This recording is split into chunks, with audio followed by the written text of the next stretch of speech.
안녕하세요. 나의 사랑하는 책입니다. 오늘은 프랑수와 페넬롱의 그리스도인의 완전에서 3장을 요약해서 소개하겠습니다. 3장의 제목은 하나님의 임재를 경험하는 삶입니다.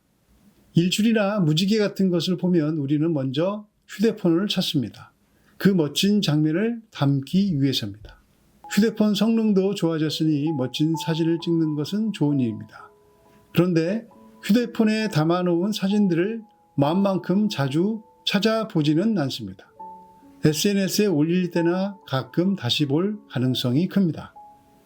그런데도 매번 우리는 멋진 순간을 만나면 사진부터 찍습니다. 저는 채워지지 않는 마음을 채우고 싶어하는 또 다른 마음은 아닐까 하는 생각이 들었습니다. 멋진 순간을 마음에 저장하고 소유한다는 생각으로 사진을 휴대폰에 저장한다는 것입니다. 저도 사진을 좋아하고 사진 찍는 것도 좋아합니다.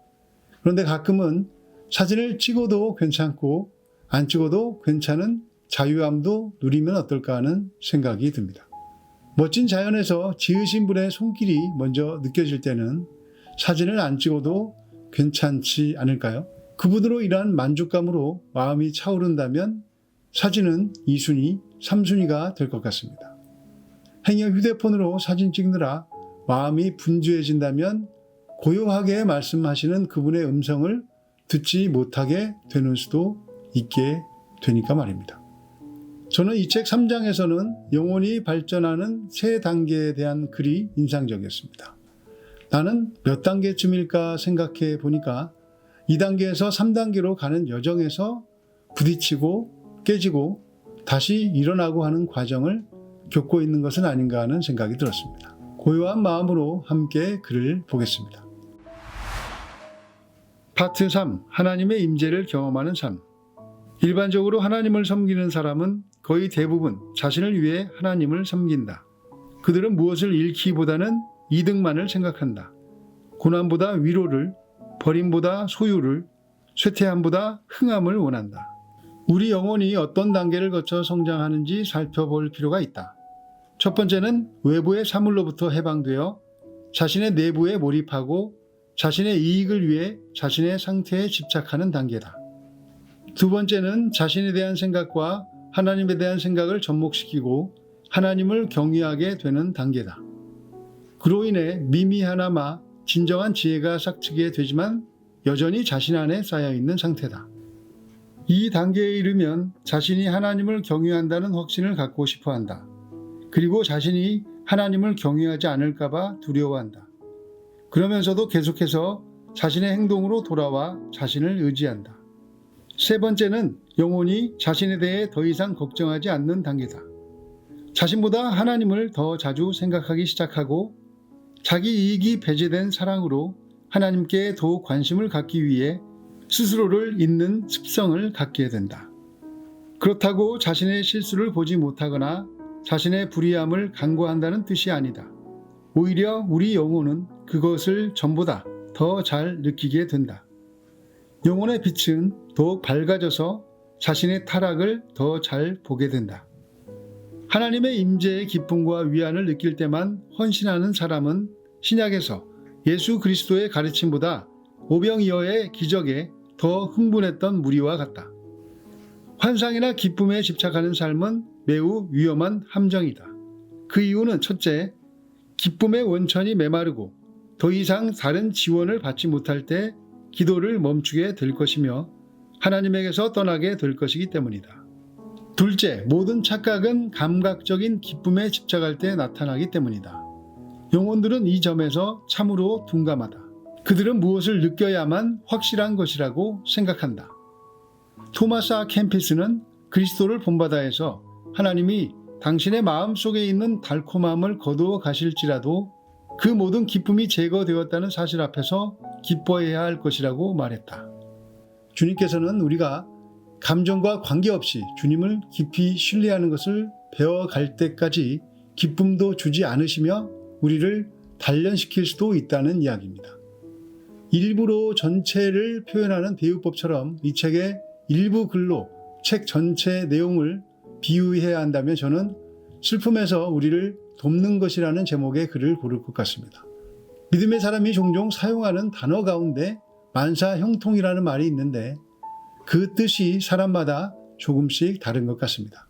적지 않은 분들에게 만사형통은 문제가 다 해결된 상태, 걱정이 없는 상태입니다. 그런데 성경이 말하는 만사형통은 사방이 문제투성이인데도 내 눈은 하늘을 볼 수 있고 마음은 주님으로 지켜진다는 뜻으로 쓰입니다. 다윗의 시편들이 대표적인 예입니다. 슬픔에서 우리를 돕는 것. 우리는 두 가지 일에 고통스럽게 사로잡혀 있는 것처럼 보인다. 하나는 방종을 피하는 일이고 다른 하나는 우울함에서 벗어나려는 일이다.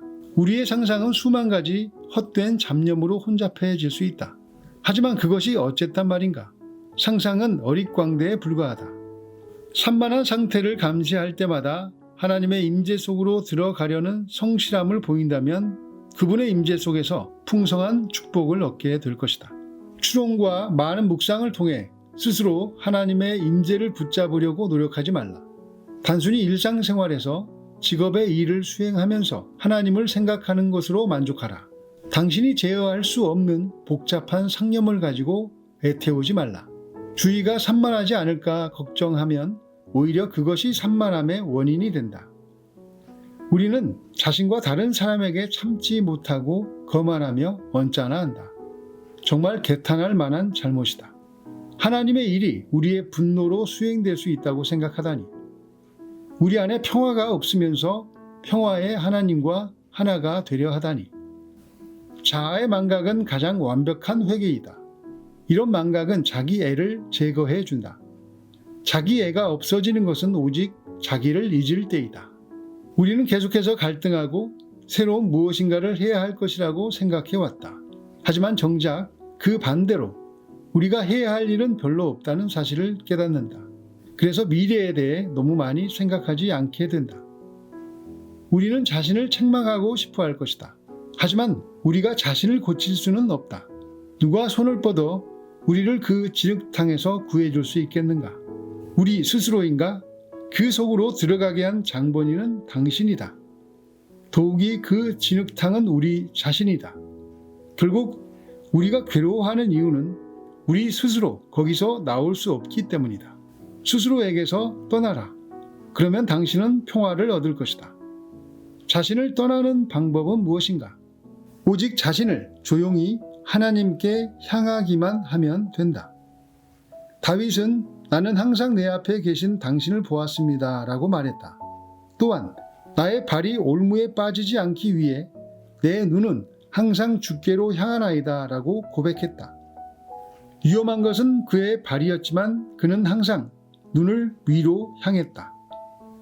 페넬롱은 자아가 곧 진흙탕이라고 말합니다.